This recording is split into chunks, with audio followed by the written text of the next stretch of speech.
actually, if I may say, we got really, really good. We were in the top 5 or top 10 on our server. For like US East or for US East, exactly. We did ridiculously awesome. We think we're actually the ones that came up. We might be the first ones who did the strategy where you're both human, you just build nothing but a ton of peasants, and then you get enough gold to build a new town hall. You run to the entrance of your enemy's bases. You both build town halls, and you turn all your peasants into militia and just run in and kill them. You just cheese the crap out of them. Yeah, like we honestly think we came up with that strat. Because we didn't know, like, we started doing it before we noticed anyone ever do it to us. Okay. And it wasn't, I feel like it wasn't that long after we started doing that it got nerfed. Jhaman, yeah, Jhaman. I hope you like a Jhaman too. Welcome, one and all, to Jhamancast. This podcast is dedicated to celebrating video games and delivering video game news and interviews. I adore video games and love sharing that every week. Stick around, I think you'll have a good time. Today, I have the What's News segments, where I go over this week's video game news, the things I found interesting, keeping you up to speed on what's going on. And then this week, I have a special interview. It was Thanksgiving this week, so I took the time to get to know one of my cousins a little bit better. We talked about his history with video games, and I honestly wish I could have spent even more time talking with him. You can call him Edge, and I can't wait to share him with you later in the show. Before we get started, I want to inform you of a few ways you can elevate your show experience. I have a number of ways that you can join in and be a part of this. I have a phone number you can call. If you have a question, you want to leave an audio message for me to hear, I might even put it in the show. But the number you can call to leave a message is 949-407-9198. That's 949-407-9198. I also have a Discord that you can join to catch up with other fans, some of the other guests, and be a member of the community surrounding the podcast. I'll put it in the show's description so you can join easily. But feel free to join that Discord and communicate what you guys want to talk about. Also, you can follow me on Twitter, at Jhaman the Shaman. You'll know more about what I'm up to and how you can be involved. I'm also on Twitch, twitch.tv/Jhaman. So with all that out of the way, let's get this podcast started.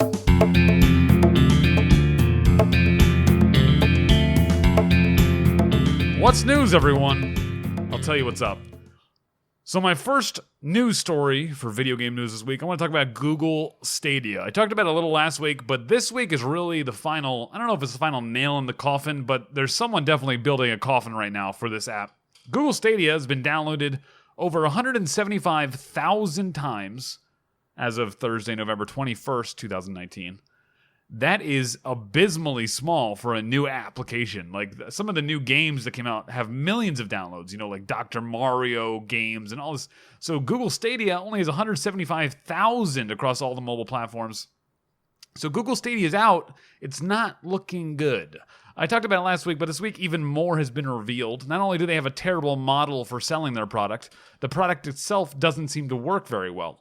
Every game that is on the platform, no matter what your internet connection is, has noticeable input delay. This means that when you press the button, it takes some small amount of time before your game reacts on screen. If you want to jump, you press the button and you wait a quarter of a second before seeing any reaction. And the input delay is variable, meaning that while it's always there, you can't even get used to it and play around it because it's constantly changing.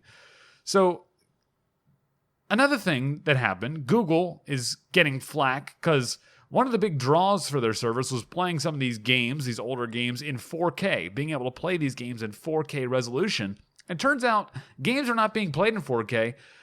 They're being upscaled from their resolutions into 4K to match the 4K resolution. So it's not true 4K.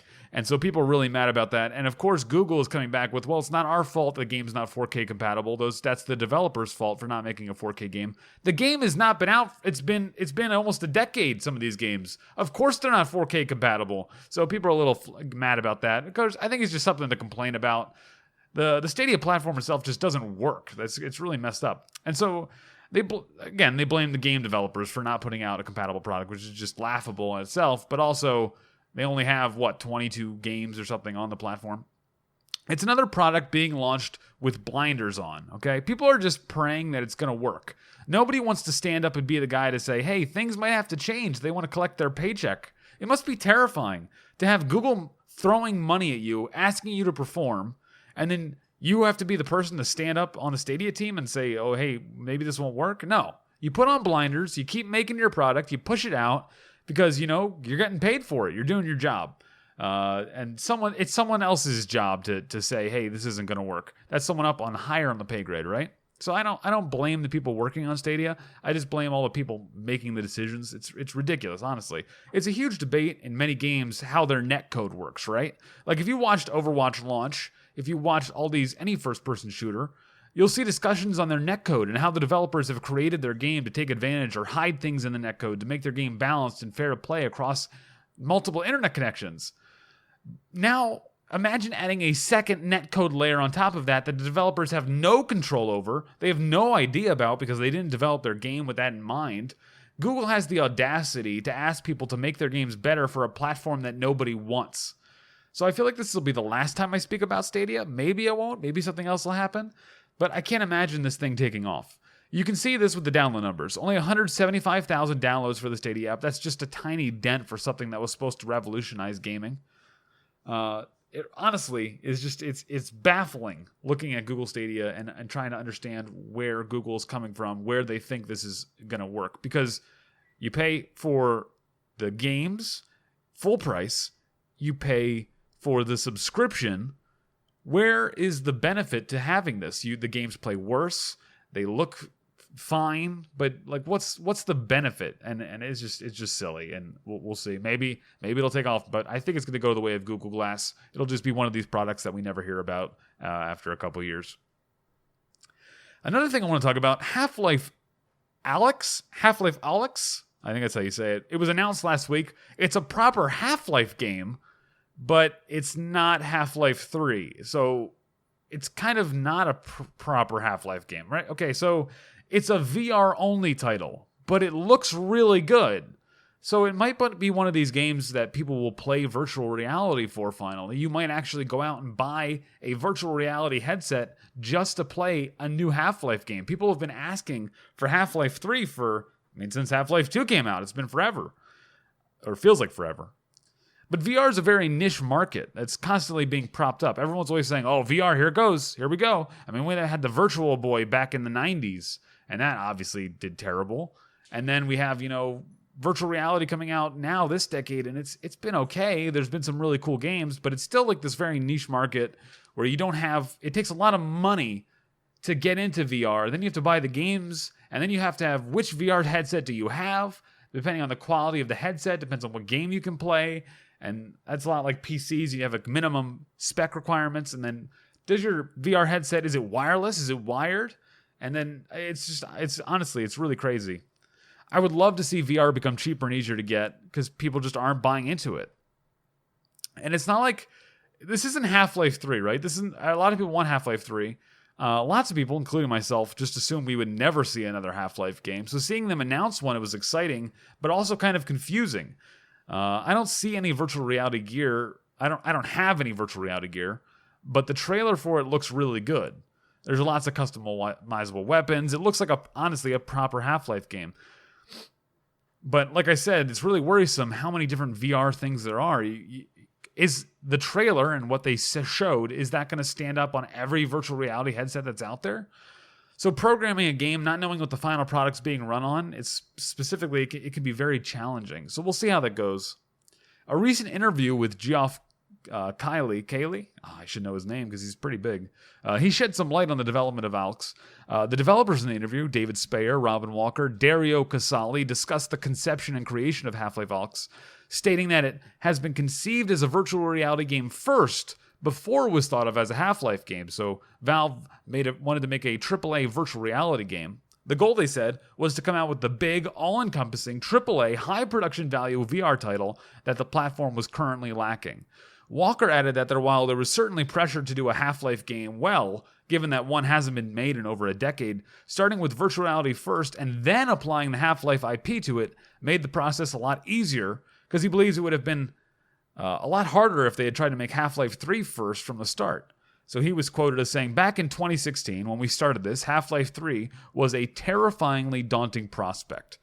And then he went on to say, to some extent, VR was a way we could fool ourselves into believing we had a way to do this. By starting with VR and then trying to thinking about Half-Life and how it worked with it, we were immediately in a space where we had something we understand well. Half-Life's core gameplay and a new platform with new prospects and new possibilities, and we could do that transition and watch people play it. It was really easy to not try and think about the big picture, like, are we making Half-Life 3? It was better just to focus on figuring out what people enjoy and make forward progress. So I don't know about you guys, I'm both excited and I don't care at all about this game. I don't have a virtual reality headset, so I can't play it, but I do want to see what's going on in the Half-Life world. So while this isn't a sequel to Half-Life 2, it's a prequel, I'm still interested in knowing more about what's going on and what story this will tell. And those are the only 2 stories I have this week for you guys. This week I have a very special interview with my cousin. I had my cousin, so I went home for Thanksgiving. We played some games. I went to a what do you call that? The get into a escape room. We did an escape room. Our team won. I just want to point that out. My team won against all the other teams and my cousins and my aunts and uncles doing this escape room. It was really fun. It was a blast, honestly. I hadn't done that before, and it was puzzles, real life puzzle games. There was one time there was lasers crossing the map, and so you had to crawl underneath the lasers. And try not to break them with your body like a spy. It was cool. And then you had to escape the rooms. They were good. There were a lot of good stories, a lot of good fun, a lot of great moments. And I can see why they're so popular right now. But beyond that, I actually talked to my cousin. I said, hey, I do this podcast every week. We should talk. You play video games. We've played together. But I want to get your story. Why do you play games, right? So I used their microphone. We sat in the same room together, so the audio quality is quite substantially different. I hope you guys don't mind this. I hope you enjoy this because I honestly had a great time talking with him, and I really enjoyed his stories and the things he shared with me. So his name is Edge, or EJ, but he goes by Edge in the video game world, so I hope you enjoy this interview. Here you guys go, my interview with my cousin. Enjoy.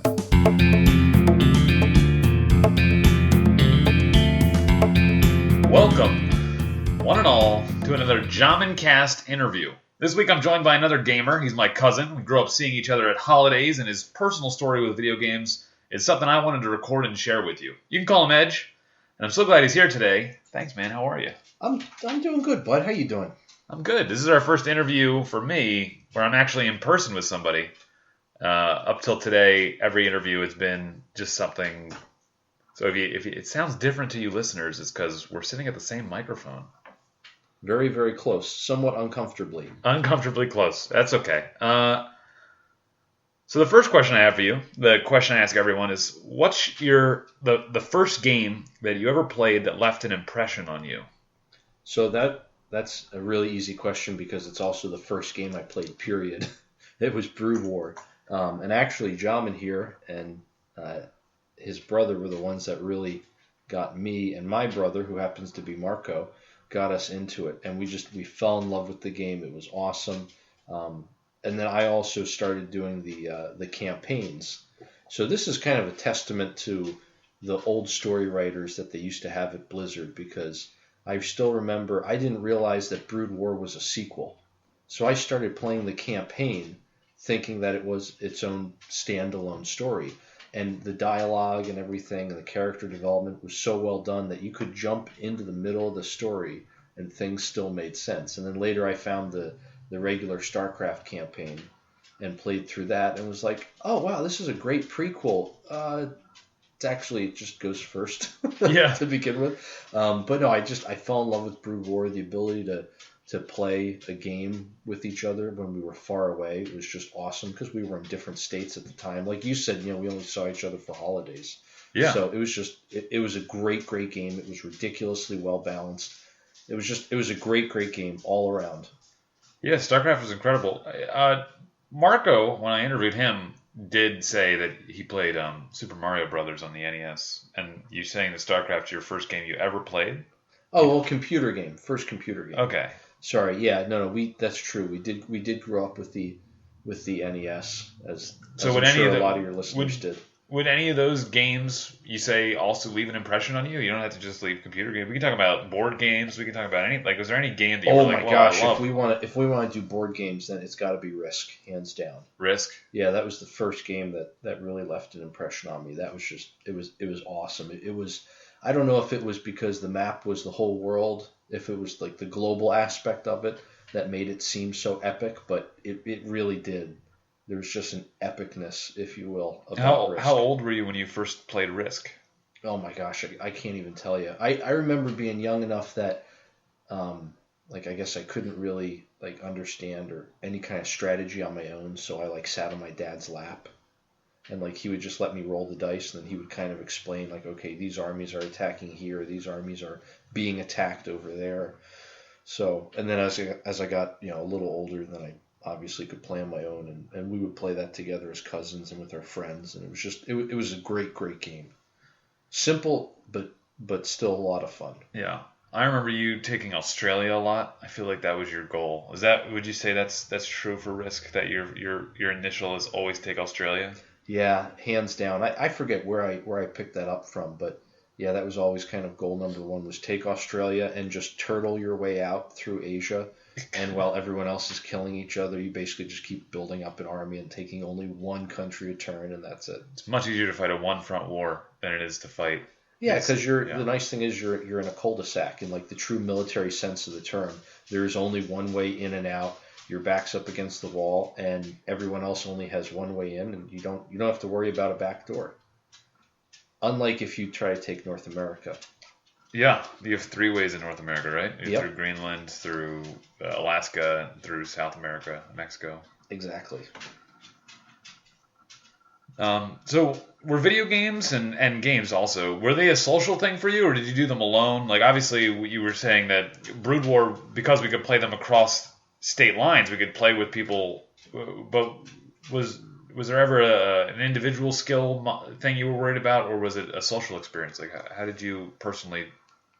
There were for the most part they were almost always social. There were a couple of games, like WoW comes to mind, where there were aspects of it that were, I guess, antisocial. Like just questing on my own, or like I absolutely loved the whole storyline of the Warcraft series. I really fell in love with that. So then when World of Warcraft came out, and you now had, an entire world of lore to explore, that was just, I thought that was so cool. So of course the Explorer and Lore Master achievements were top on my list. So that kind of stuff. So you got Lore Master as well. Yeah, I did. Yeah. So then people would sometimes whisper me as they walked by or saw me in cities, because when I made my character Edge, Edge was taken EDGE. So I'm like, all right, what's another way you can spell Edge without spelling it that way? And I got the idea, why not just spell it EJ? And sure enough, that name was open. So I had the shortest possible name, only 2 letters, and what I think at the time was the longest achievement title, Lore Master. So people would whisper me in game, your title is way longer than your name. So it was just kind of funny looking back. But that part of the game was obviously not really particularly social, but playing BGs with you guys, obviously that was social. Yeah. I didn't really do any raiding, but I would do like 5-mans or occasionally a 10-man, and that obviously has a social aspect to it. The board game stuff was always social. So yeah, that stuff was all largely things you'd play with other people. I think it's funny that World of Warcraft, the MMO, the massive multiplayer online game, primarily for you was a single player experience. You were going for Lore Master, and then there was obviously multiplayer aspects with BGs and playing with other groups. While like StarCraft, which is not necessarily a social thing, was probably more social for you than WoW. Would you say that's true? Yeah, probably.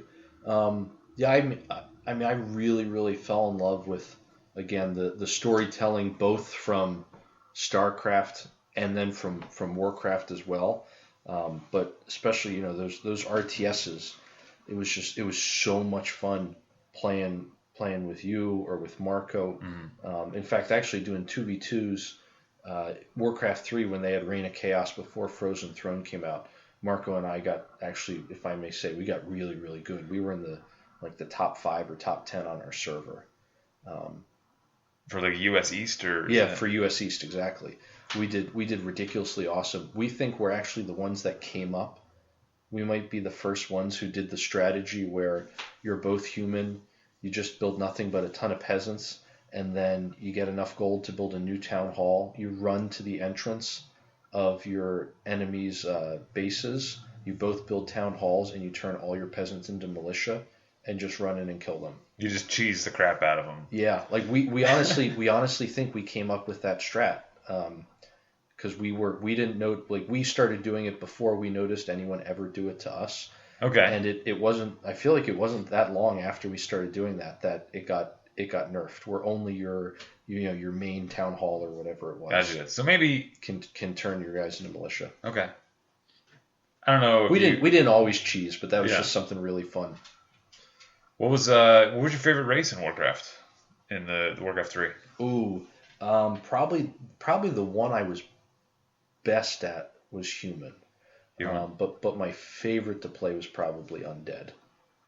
But probably I think I was better at human though. I would typically get the Archmage, and then Marco would get the Pally for our first heroes. Yeah, Paladin was my favorite hero for the humans. That's cool. That's great. And then of course, Shaman Farseers were the best. And then, but then when Frozen Throne came out, I don't know why I say we, but it was more so me. Marco seemed to adapt a lot better than I did to the expansion. I really, really struggled for whatever reason. And then at that point, I mostly just played Undead. Okay. In Frozen Throne, but still, I was never anywhere near as good in Frozen Throne as I was in Reign of Chaos. I think it's probably because there was a lot more like spellcasters and micromanaging in the expansion than in the original. Gotcha. And I was always much more of a macro than a micro guy. Like you want me to run your economy in Warcraft 3 or StarCraft 2, I'm your guy, but not so much for the micro. Okay, yeah, and Warcraft 3 was a micro-intense game. You had to micro your hero, and then micro the units around the hero, and so with Reign of Chaos, I mean, it was mostly just, like you said, the hero that you had to micro. But then once you did Frozen Throne, and you had all the different spellcasters and the units with new abilities, it just the micro, I think, was probably just a little beyond me, if I'm honest. Gotcha. Yeah, and StarCraft 2 had that too, with a lot of units needing like special abilities on them in order to increase the actions per minute for the high end, for the best players in the world. They made a bunch of things you have to constantly do and check in your base, mules, or, if you're playing Zerg, you have to infuse larvae into the hatchery every 30 seconds, whatever it is. You have to remember to do that, otherwise you're actually hurting yourself by not doing it constantly. And then also all of your units, especially with Heart of the Swarm and Legacy of the Void, your units now have all these abilities on them in order to increase your APM while you're in the middle of a fight. So now you have to use all these abilities to... Right. Yeah, so for StarCraft 2, I'm going to be totally honest, I really, really struggled to do the campaigns on Brutal. That was really, really tough. Did you beat them? Yeah, so I did. Yeah, I ended up getting all the achievements for all the campaigns. Including like the mastery achievements and stuff, which is where you play on hard, so it's a little bit easier than brutal, but there's typically some kind of like ridiculous constraint they put on you. Like, the mission that takes like normally 30 minutes, do it in 10 on hard. So there'd be things like that. Those were the masteries. So I was able to get all of those. But awesome. My APM was probably the most difficult thing for me to overcome. My macro, like the managing the economy, was a whole heck of a lot better than the individual micro of units. Gotcha. Well, yeah, I don't think I have any of those achievements for that's a single player thing. It's like a lore master kind of thing, where you play the single player campaign for the achievements and get the brutal difficulty and the hard difficulty. Would you say you're an achievement hunter? Do you like achievements? It depends on what it is. Like in WoW, I wanted to get that explorer achievement, but it was also because I just got such a huge thrill after having played the epic storyline of Warcraft 3. Yeah. Right? And seeing the cavern where Manaroth got killed by Grom Hellscream. Yeah. Right? And then actually visiting that place in WoW, I didn't have a quest there. Like there was really no reason for me to go there. But I purposely remember, I purposely sought it out because that was just like an epic moment in my life. Yeah. If I can sound like a total geek here, you know what I mean? Absolutely. That was like that. It was like an impactful moment in my life. It would be as if in real life, someone did something really heroic. Going to that like actually being in that spot has some kind of meaning for you. And it was amazing how WoW allowed you to really like immerse yourself into that world if you wanted to. And you could actually go to these places and see where these things happened, the things that had such an impact on the Warcraft universe, and that in a lot of ways like events that changed the course of Warcraft history, so to speak. So that aspect was always really, really cool. So that really helped drive me to do like the Lore Master and Explorer achievements. But then other achievements I didn't really care nearly as much about. Like, for example, again, I knew my APM, let's say, was never going to be good enough where I could, do Gladiator like Marco did. Yeah. And not just my APM, but like Marco was so good, and you're like this too, where you know all of the other heroes well enough that you know all of their options, right? Like when we would play, what was it? Oh, Heroes of the Storm. Yeah. Right? And you would constantly tell me, oh, be careful of so-and-so, this hero or that hero, because they can do X, Y, and Z when you do A, B, and C. Like it's as if you guys have it all mapped out in your head. Yeah.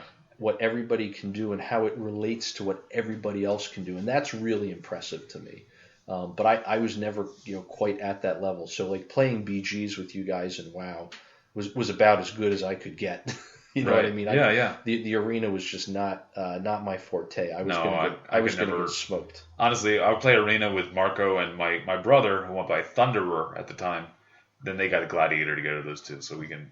But like playing with them, it was just like I felt like a detriment. It almost felt bad playing with them when if I tried to do an arena like a 3v3 with them, because they would just both work so well together, and I was just the I don't know. I was the ungreased cogwheel. I was like the thing that just broke up the system. Like, it really, they're on a whole nother level. With Heroes of the Storm, I think it's just I played so much that I knew what everyone could do. I think if I played now, which I haven't played because they released Deathwing is out. I saw. Yeah. It looks like such an interesting kit too that he has, because unstoppable, can't be healed. Right, and he has just so many different abilities. Yeah. He's two got different forms. Exactly, right. He's got so many abilities in each form, and like you said, there's 2 forms. I'm really curious to see, and he's got such a big health pool. Do you know is he more than Shogal? I think he's more than Shogal. I think he's the highest health pool in the game, yeah. So I'm curious. Plus he's got armor.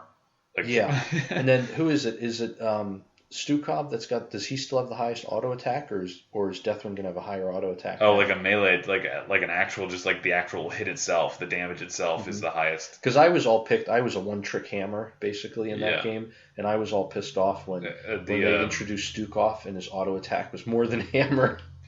Yeah, Sergeant Hammer he's talking about. And it's funny you're saying all that. And I was thinking about Deathwing, and I'm talking to you, and I'm like, how does Deathwing deal with Sergeant Hammer? And can Sergeant Hammer deal with Deathwing? I have no idea. Yeah, I mean, I got to imagine it's easier for Deathwing because he's got armor, right? So that's gonna seriously reduce and he's Sergeant Hammer's auto attacks, and he can just fly, and then he can land anywhere he wants. So he can land on top of Hammer in siege mode, and now she's gonna have trouble getting away. She can't use the concussive blast to push him backwards because he's got unstoppable, right? Right. So I got to, sorry, back to what I was saying earlier. I'm really curious to see how Deathwing plays out. Not that I play the game anymore, but I'm just really curious to see how he plays out, because he has so many advantages, and yet he's so severely handicapped by not being able to be helped at all by his teammate. He can't get any buffs. He can't get any healing. Right. I mean, the only teammate, I guess, who can help him, if I remember correctly, Alex Strasza can produce health globes, right? Yeah, after finishing your level 1 quest, which takes usually quite a while. Okay, so that's only even a late game option, I guess, because he's only healed by the wells, right? He's got to tap a well. Wells and globes, and globes. So it's interesting. It's almost one of those characters. It seems tailor made to solo a lane. Yeah. Because it seems like he doesn't really help his teammates much, and they don't help him. The only thing they can do is physically be there. I wonder if he can body block. I don't know, man. I have to play Heroes now. I've been wanting to play Heroes for a while, but I haven't gone. But yeah, and I'm excited for that game to not have a pro league, which sucks. I think actually I'm really sad about that. But to not have a pro league, they can totally just like make crazy characters again. Because I remember before they used to make Murky Abathur, they made weird characters. And then the people were like, "Are you gonna make a pro league?" And they're like, "We have no plans to do any professional league." And they had all these crazy stuff. And then the pro league came out and they had to balance the game around the professional league existing and having a balanced professional esport. And now it's balanced around, is it fun to play? And I think that's way better. It sucks that the esport's gone. I really did enjoy watching HGC. Yeah, I think that is, now that you brought up esports, I just think it's absolutely amazing how esports just exists. I mean, the fact that esports has become a thing still blows my mind, because there was always this kind of mental divorce I had between computer games and sports growing up. Yeah. Right? Like I didn't put them anywhere near the same category. It wasn't like these are both just things you do to relax and have fun, but you can get really good at both and you can compete at both. Like just it never occurred to me that there would ever be a professional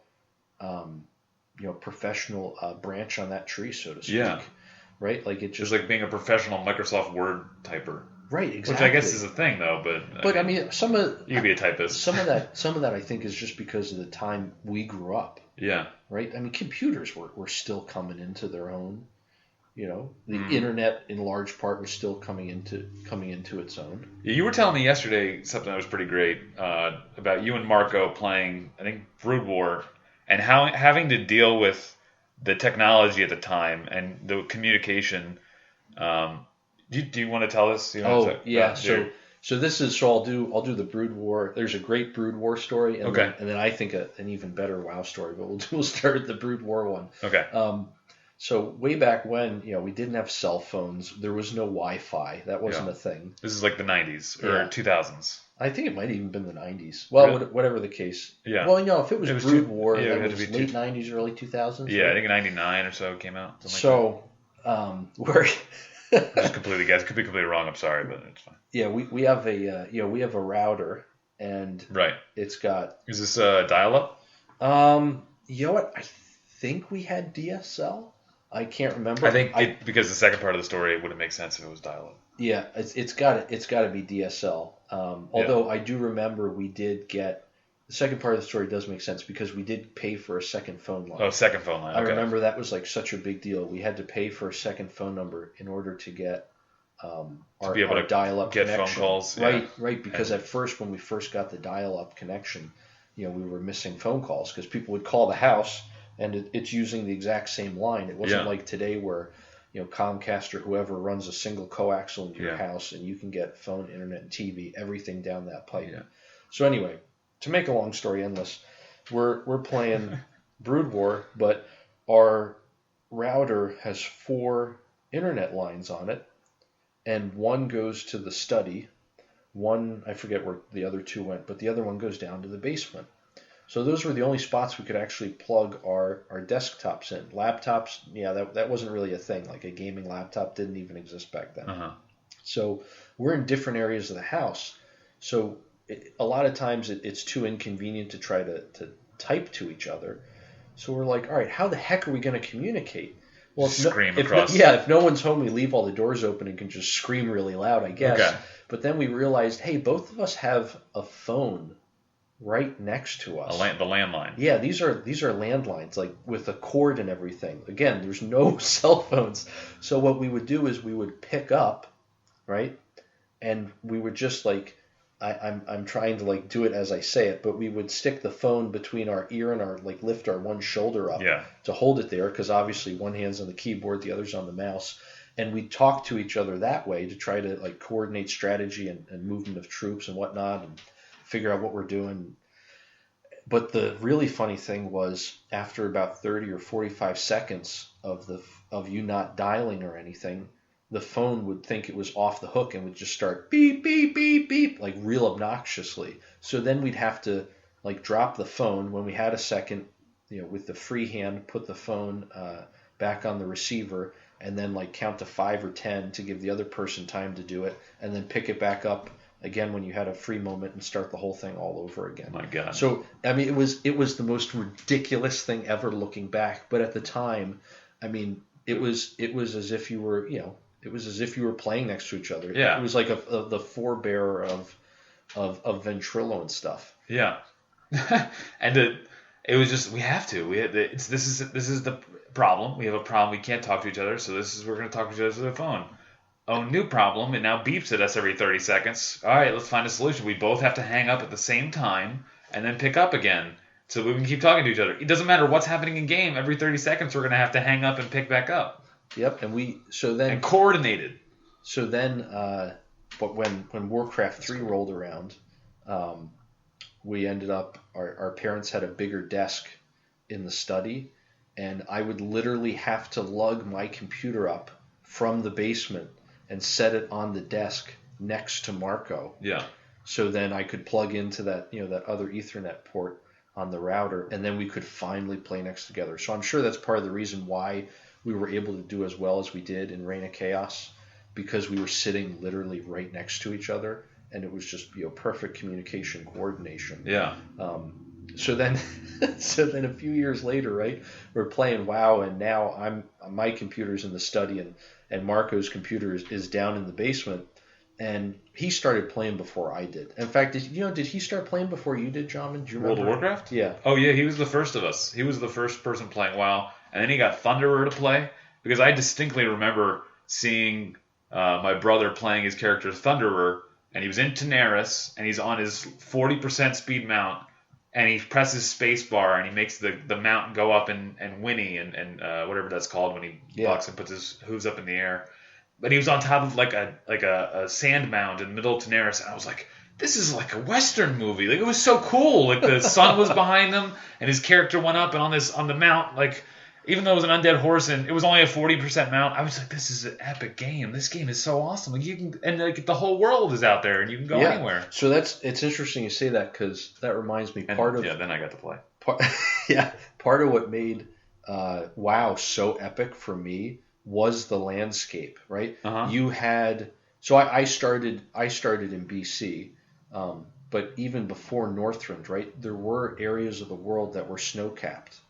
There were deserts, there were swamps, right? There were forests, there were prairies, there were mountain ranges, tons of mountain ranges. So it really was as if part of what sells you on the illusion that you're traveling vast distances is the change in landscape, right?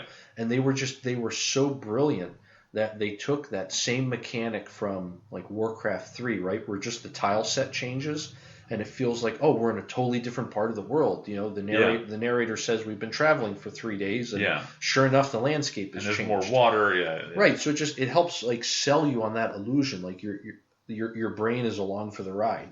And then in WoW, very, very similarly, what happens? The landscape changes. I mean, sometimes like drastically as soon as you turn a corner to enter a different zone, but a lot of times it's more subtle. But that was another aspect of the game that I just say bravo, Blizzard. You did a great job with it. Yeah, and the fact there's no loading screens. Yes. Oh my gosh. I've played I remember playing Warhammer Online, and between each zone there was a loading screen. You had to walk through an instance portal to get to the next zone, and it felt terrible. I was like, dude, World of Warcraft's been doing this for years. Why do you guys have instance portals? And there's reasons they did it. They have technical reasons, but WoW, getting that right and not having any loading screens between the world and like walking into Orgrimmar and walking out of Orgrimmar, and there's like little technical things they did to make sure that you didn't load things. Like, you don't load characters inside buildings unless you're able to actually see in the door. Mm-hmm. Yeah, no, absolutely. And they figured out how to do that, and it was just it's just amazing. Like, the game, that was the immersion allowing you to play. You were able to be immersed. Yeah. So back when Marco had already had a couple of characters at, I guess it was 70 was the cap in Burning Crusade. Right. So he already had a couple of characters there, and he's like, "Hey, come on, I'll level you, or power level you," I think was what they used to call it, which is basically where you go with someone who's really high level, and they're just running around killing all the mobs, and you're getting a ton of you just enter an instance and he just kills a ton of the whole XP. instance. Yeah. Meanwhile, I'm like so enthralled. I was an undead. Because the Will of the Forsaken racial was just probably the most powerful in the game for PvP. Right. If I remember correctly, Will of the Forsaken just got you out of like anything and everything. Fear, charm, and sleep. Yeah. So it was an additional get out of jail free card on top of whatever your Which class. Is amazing. I think the only thing that's close is gnomes can get it out of roots and snares. So then. It's funny because he's running around like crazy, just murdering everything. Meanwhile, I'm trying to read like every NPC's text box. I'm trying to read all the quest dialogue and everything because I'm so enthralled in this world. And I still remember walking up or running, I guess, that path and seeing the gates of Undercity for the first time. Yeah, and Lordaeron? And just thinking back to that map. That part of the campaign in Warcraft 3 Frozen Throne, where if I remember correctly, it's Sylvanas saying, she basically declares now, like, this is now our Lordaeron is now ours. This is going to be the Undercity, and we are now known as the Forsaken.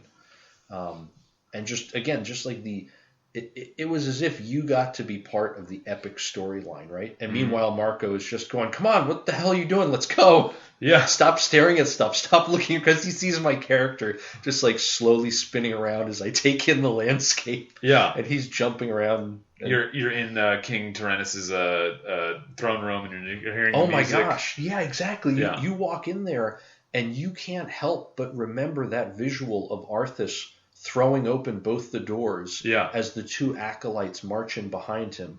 Which, by the way, that was so well done, the cinematic. Yeah. Where what's his face? Anduin. Yeah, Anduin comes in, and granted, he's got three people behind him, but he marches in. They framed it exactly the same. The same way Arthas did. It was, again, the storytelling there was awesome. But anyway, so and I'm like, I feel like I should like have my character take a knee or something in front of the throne where Tyrannus was killed by Arthas, and then excuse me, when I walk back towards the elevators, right, and you see, if I remember correctly, that's where Tyrannus is buried back there, right?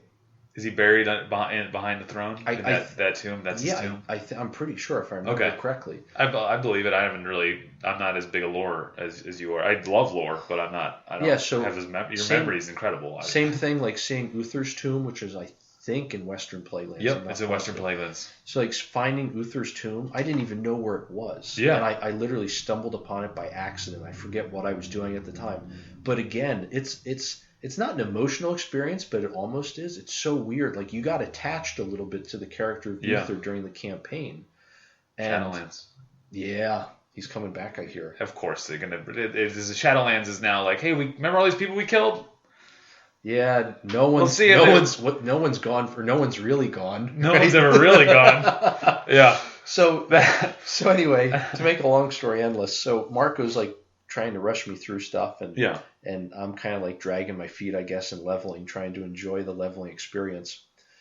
So there were a couple of times when he would, be on an alt, and he's doing, I don't know what exactly he was doing. He might have just been trying to level an alt, or he would be on an alt because he needed to do a different profession so he could then mail himself something on his main Marco, whatever the case may be. But again, this is before cell phones, right? So I'd be in a PvP, contested territory or whatever, and I'd just get ganked, and then I'd get camped. And after like 15 minutes or so, I was so sick of it, that some guy at max level was just killing me when I'm only halfway there. I'd open up the basement door and yell down, "Marco, I need you to get on your main," right? Yeah. So he'd hop on his main. I'd whisper him where I was, whatever. He'd hop on his main. And then he would just come, and like I would see him. He was a god to me. Like, I mean, first of all, he's my older brother, so I had to look up to him because of that. But then, like in my eyes, he was like a god at WoW because he would just scream in there as a prot warrior, and just murder like the 3 people who were camping me and whatever other horde come were there. Save your day. Yeah, exactly. And I'm like, oh, I love you, Marco. You're the best. And then it was just right back to to questing and leveling. But I still remember that opening up the door and yelling down, Marco, get on your main. Yeah. Well, I remember doing Battlegrounds with him, and I have YouTube videos of doing Battlegrounds with him, and literally I'm just like, help! Like, I'm being attacked by a rogue! And then all of a sudden I hear the charge sound, and I'm here, baby! And like, oh, it's Marco! This has become a Marco love stream or a podcast. But it really was. I mean, if you can think of like any one of those movies where there's an epic battle scene and the good guys are losing, and all of a sudden, like, the savior general, the hero or whatever, Gandalf the White. Yeah, exactly. Just comes out of nowhere and just starts massacring all the bad guys. I mean, that's literally what it would be like sometimes playing with Marco. Just give him one heal, and he's like, I'm good to go. Yeah, he really was, and I think part of it's because he's a computer. I don't know if you guys discussed this, but he's a computer programmer by trade. Yeah, we did. He's making games on Steam. We talked about that. It's episode 1, by the way. If you guys want to hear about Marco, episode 1 of the podcast. And so he always, like, as he plays video games, it's as if you're watching The Matrix, where the one guy in that movie says, "Oh, I don't even see the code anymore. I just see blonde, brunette, redhead." And you're looking at the computer screen, and there are all these symbols that you don't understand what they are. It's like some other language, and they're just like scrolling down the screen almost like rain. Right. And that's how the code moves, I guess, for them. And Marco's the exact same way. Like he talks about computer games and other stuff too. But exactly. He talks about computer games like he's Neo, where he doesn't even see like this or that mechanic. He just sees like what's going on behind the scenes, right? Like how the code actually works to make these things happen. Yep. And I'm convinced that's a big reason why he's got a Midas touch for any kind of game he plays. But like you said, let's not make this a Marco love fest here. Yeah, geez, that guy gets enough love. We don't need any more. Yeah, I know. Gladiator. Anybody can get Gladiator. Which was another really cool thing, by the way, seeing him and Thunderer swoop in on their Frostworm mounts. Yeah, because they did it during Wrath of the Lich King. Yeah, before it was the last good expansion, by the way. Yeah. So when did you played WoW? How long did you play WoW? Are you still playing WoW? No. I actually stopped back in Cataclysm. Cataclysm. Okay. Yeah. So there were a bunch of changes they made in Cataclysm where I was like, not feeling it. And I also, again, the storyline was like the lore was always a big part for me. And when that I felt really went south in Cataclysm, I felt like there were a ton of great stepping stones at the end of Wrath that they could have used to tell an awesome story, and instead they ended up being a bunch of loose ends that didn't make sense together. Yeah. Right? It was as if they were handed a great storyline on a silver platter, and they just completely bungled it. I think for the reason is they redid the whole world, and they spent so much development time on that. They didn't have any time left to tell new stories. They had to tell all these new stories in the old world, which didn't feel new when you went through it, because it's like they had to keep it the same as it was, but just put a fresh coat of paint on it. So it didn't feel new. That's true. It felt like, I'm doing the same. It's the same Mancrick's wife story, but here's the new updated version. Right. And you're like, okay, that's cool, but I've already experienced this zone. Like, now it's different. It looks different. I get it. Right. Yeah, like I took the time to start a new Undead, and like I remember after going through Silver Pine Forest. And they're beautiful. The war campaign, great. Yeah, but I remember like doing the war campaign against the Worgen and everything. Yeah. As an Undead, and seeing like, okay, like it's neat, but it just, I don't know, it kind of seemed like it started to lose its magic for me at that point. Yeah. Where like you said, it was like just a fresh coat of paint. It seemed like a lot of patches on stuff. Things that didn't need to be reworked were, and things that should have been reworked just kind of got patches, I felt like. Yeah. So anyway, I for the lore, I played through like all the new questing in Cataclysm. Did you get Lore Master in Cataclysm? No, I got Lore Master in Wrath. Okay. So, which was, by the way, insanely hard. So You have to do all of the Wrath quests, or was it Lore Master of the original world, Lore Master of Burning Lore Crusade? Master of everything, including Wrath. Wow. Okay. So, but you got to remember after Burning Crusade from Wrath on, as far as I understand, again, I stopped playing in Cataclysm, but I think they continued doing this. When they did the questing, they made it almost 100% linear. Yeah. So every quest took you to a different quest, which then, it might have taken you to like 3 different quests, but again, there's only like one ultimate chain that you go through. Right. You know what I mean? Versus, do you remember, was it Stranglethorn Vale? Was it the very southern tip of Eastern Kingdoms, Yep. I think? Yeah, with Gromgol Base Camp? Yes, and, that sounds right. And Booty Booty Bay. Bay, yep, exactly. And I think there was a big raid down there, right, with the trolls? The Zul'Gurub. That was it, yeah. Yeah. So I remember, like, you were constantly running in and out of Stranglethorn Vale. It was as if I felt like every other quest either started there or ended there, and then there was no continuation. Yeah. Right? Like you would like all of a sudden you're in Tenaris and they're like, oh yeah, my buddy in Booty Bay like has this for me, go get it. And then like 3 levels later, there's another quest that takes you back to Booty Bay, and then it's another like 5 levels before there's a bunch of quests in Booty Bay that send you to other places. So my point is that you had all of these quests that were just, like completely, like there was no pattern.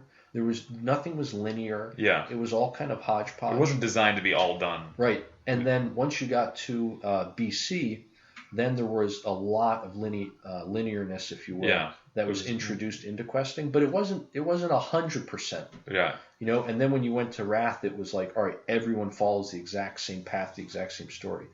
So the reason I say all this is because I was an undead priest, and there were certain quests in the original world, right, where you could only do them if you were a certain race or if you were a certain class. So to get Lore Master originally, you had to just get a certain number of quests in like the entirety of the Eastern Kingdoms or the entirety of Kalimdor. It wasn't just broken down zone by zone. So the killer there was I had to actually do every single possible quest in Kalimdor. Gotcha. Every last one. For an undead priest. Right. It was like I forget what site, if it was Wowhead or whatever. I don't even know if that was a thing back then. Yeah. But whatever site I looked it up on, they listed like the easiest combinations and like the worst combinations to try to get this achievement, and Undead Priest was the hardest because in Kalimdor there are so many quests where it's like, okay, this is only for rogues. This is only for druids, this is only for night elf. This is only for Alliance, whatever. Yeah. So if I was a different combination, I might have had like a huge abundance of quests in one area or another. So that was just, I remember that being insanely hard to get. Just insane. If I hadn't had add-ons, there was no way I could have done it. What would you say is do you have a favorite zone or a favorite quest line as a Lore Master? Ooh. Oh, that's a good one. There were some that were just like fun, that were just like a riot to do. Yeah. Where the context of it is so funny. Again, like going back to the goblins, where it's like, oh yeah, so and so owes me money, so take this package to him with, it's got like my payment or whatever in it, and when you deliver it to the other goblin, it explodes and kills him. Right. Like, yeah. So there was stuff like that was just a riot to do. That was really funny. As far as like what was the most epic, probably the whole quest chain through Ice Crown. Yeah, Ice Crown was my favorite. Yeah. I still remember the first time I went through. I think it was called the Breach. Was the little passageway between Crystal Song and Crystal Vale Forest. The Wrathgate? Not the Wrathgate, but so you know how the Breach. Yeah, okay. After when you're in the Dragon Blight, yeah, and the whole Wrathgate thing, that whole plan blows up in their faces, right? And now they're like, oh crap! Now we're going to have to go through the back door to Ice Crown, which is 3 gates instead of 1, right? And I think the entranceway is through. I think it's like Crystal Song Forest or Crystal Vale Forest, whatever it is. Okay. It's where Dalaran was hovering up above. Right. Yeah. Right. And there's this real narrow passage. They like cut through the hillside there, and it's called the Breach, if I remember correctly. Okay. And that's where you first get into Ice Crown, and the music changes between zones. Yeah. I just like I still to this day can remember like how the music goes, and just thinking to myself, holy crap, I just walked into the bad part of town. Yeah. I mean, it was just the musical score was so insanely well done. So you just had a sense again of like the epicness of going through Ice Crown, and you just really had this sense of like, wow, I'm in danger of dying at every single turn. And Yeah, Ice part, Crown was. part of that is because I did die at every single turn. And you can't land in Ice Crown. If you were, even if you had flying, there was no place to land that was safe. There was no like spot like here's the hub. Yep. There was no town hub. It was like this is danger. All of it. Yeah, there's just mobs everywhere. Yeah. Especially before they introduced what was that one patch where they had the tournament? Yeah, the Argent tournament. Yeah, that was it. Yeah. So before that, there was no place to land. But the other one that I remember being a lot of fun in terms of storytelling, it was in Outland. It was the purple place. Was it Netherstorm? Netherstorm, thank you. Yeah. Because as you do that quest, that's where you first realize that Kael'thas isn't actually really allied with Illidan, right? Like Illidan was just a means to an end, and he's actually siphoning off fell magic, for himself. At a nether or something. Right, exactly. He's using all those. They're like the Naru ships or whatever, I think, and he's using them to siphon mana. Oh yeah, they were Naru ships. I never thought about that. This is like the first time I ever realized that he's flying on a bunch of Draenei ships. Yeah, that was just Wow. really cool because you got to see the plot unfold, like in real time. Again, they did such a good job with their old story writing of making you feel like you were in it. Yeah, You know what I mean? In the same sense of like to go back to board games, like probably one of my favorite board games today is Axis and Allies. And I think part of it is, again, not just like the epic global scale of it, but you get to play the part of MacArthur, of Patton, of Nimitz. Like you're making all these like global decisions, and you're commanding armies. Like you're the one who's actually making things happen, so to speak. Yeah. I wonder about that. You get that sense in WoW. And like in WoW, they changed the way that you experience a story now in the newest expansions. You are now the hero. You are now Arthas. You are at the level of Arthas, right? You are now the Arthas character. Like in Warcraft 3, you would be Arthas is the character you're following as the player, and you they go commander and blah blah blah. You're not like actively participating in the story. In World of Warcraft now, in the original WoW, you were not like a named character. In World of Warcraft now, you are they call you the hero, the champion of the horde. You are the special star that is helped Sylvanas get to where she is or whatever it is. And so it turns out that was a mistake, by the way. Yeah, I think that sucks. I want to be the nameless soldier. I want to be the guy that helped save. I want to be the footman that's helped Arthas save the world, or obviously, or whatever. I want to be this footman in Stratholme that helped him purge Stratholme. Because I want to see the story from the footman's perspective. I don't want to see the story from the hero's perspective because there's so much of that is MMO. I want to experience the world. I want to experience that. Yeah, so saying it like from the individual soldier's perspective, I think that might be one of the draws behind the big shift that we've seen today to first-person shooters. I mean, like the RTS genre is basically dead, right? Yeah.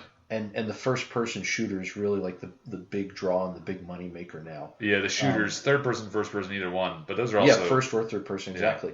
Yeah. And I think there's that sense of a lot of people really enjoy the aspect of just being like the one soldier in this 1,000,000-man army. Yeah. And you can make a difference, but you're not in charge. You're not in charge of the whole army. Yeah.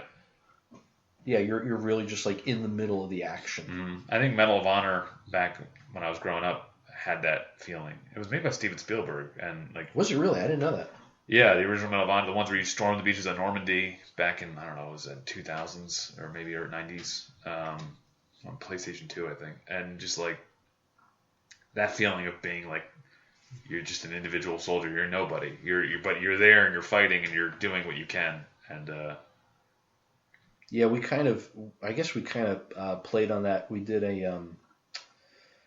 for those of you who have seen the Stormship Troopers movie, the scene where all the bugs are attacking the outpost. Yeah.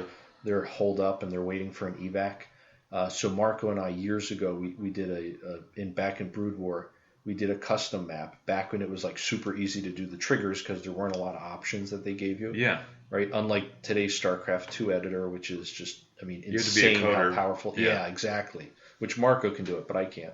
So, but in the original Brood War one, we made what we thought was an absolutely awesome map, where you're in this compound and the desert tile set, and there are Zerg just wave after wave after wave, but you only control one of the defenders, and that's it. And if you die, then you turn into one of the other defenders, right? You just get control of somebody else.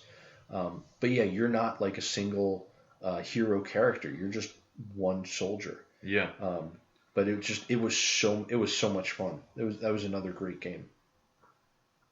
Man, yeah, I love video games. I love the stories we've created with them. I mean, it's the same as, I guess, a sports game or any other, whatever you're experiencing.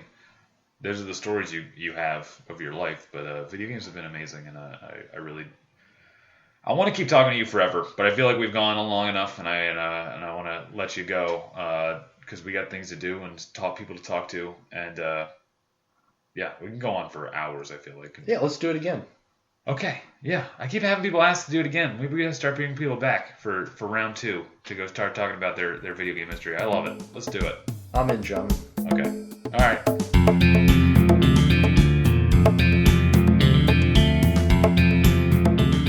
Thanks for listening, everyone. I hope you enjoyed that interview with Edge. He's a great man, and I really enjoyed traveling down video game memory lane with him. As for myself, as for this podcast, there's always more coming down the pipe. I release a new episode every Saturday that I hope you enjoy. So until then, have a great night, have a great life, and have a great morning.